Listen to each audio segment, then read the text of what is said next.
igihugu gihana imbibi n'u Rwanda, DRC, Democratic Republic du Congo, hari umugabo wavutse mu 1978 bamwita Joseph Kabila Kabanga.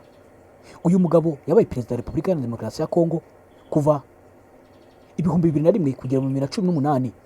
Bisobanuye ko yabaye igihugu cya Repubulika ya Demokarasi ya Congo imyaka isaga 18. Joseph Kabila washakanye na Olivier Kabila, babyarana abana babiri.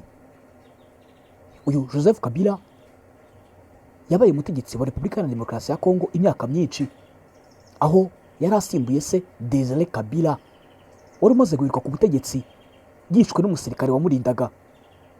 Ubwo nibwo Joseph Kabila yafataga ubutegetsi bwo kuyobora Repubulika ya Demokarasi ya Congo kuva mu mwaka wa 2001 kugera mu mwaka wa 2018, aho yavuyeho asimbuwe na Perezida Tshisekedi. Nje ubagezeho ibi byegeranyo ndi Softman Official, ibuka kumanuka hasi ukaninzogera kuri subscribe, share, like ndetse na comment kugira ngo tujye tubana ku biganiro byacu bya buri munsi tubagezaho amakuru, ibyegeranyo byihariye ubutarigeze yumva ahandi hose. Ubuyobozi bw'ihuriro AFC M23 bwatangaje ko bwagiranye ibiganiro byiza na Joseph Kabila Kabanga wabaye perezida hano ku buri hano ya Congo werutse kuva mu buhungiro. Bashimangira ko azagira uruhare mu rugendo rwo kuzanira igihugu amahoro arambye. Ni nyuma y'iminsi mike ubuyobozi bw'ihuriro bwemeje ko Kabila yamaze kugera i Goma, umujyi umaze igihe ubohowe n'iri huriro, ari nawo rufitemo icyicaro gikuru.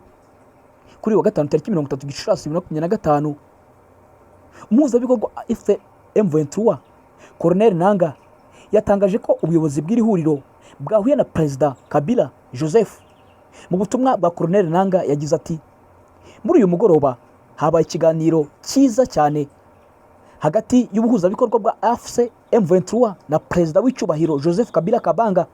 Colonel Nanga yakomeje avuga ko uku guhura k'ubuyobozi bwa AFC M23 na Joseph Kabila arimo gutangira ku mugaragaro ibikorwa by'uruhererekane by'umunyapolitike ubohoye Congo ndetse akayobora iki gihugu cya Congo mu kuzanira amahoro arambye no gusubiza ku murongo igihugu kimaze igihe mu bibazo.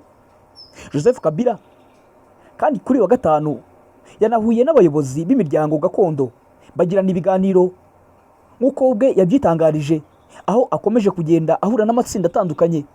Uyu yabaye umukuru w'igihugu cya Repubulika ya Demokarasi ya Congo avuga ko ubutegetsi bwamusimbuye bwaganishije igihugu mu bibazo uruhuri bikwiye gushakirwa umuti, kandi ko yifuza kubigiramo uruhare nk'uko yabiharaniye.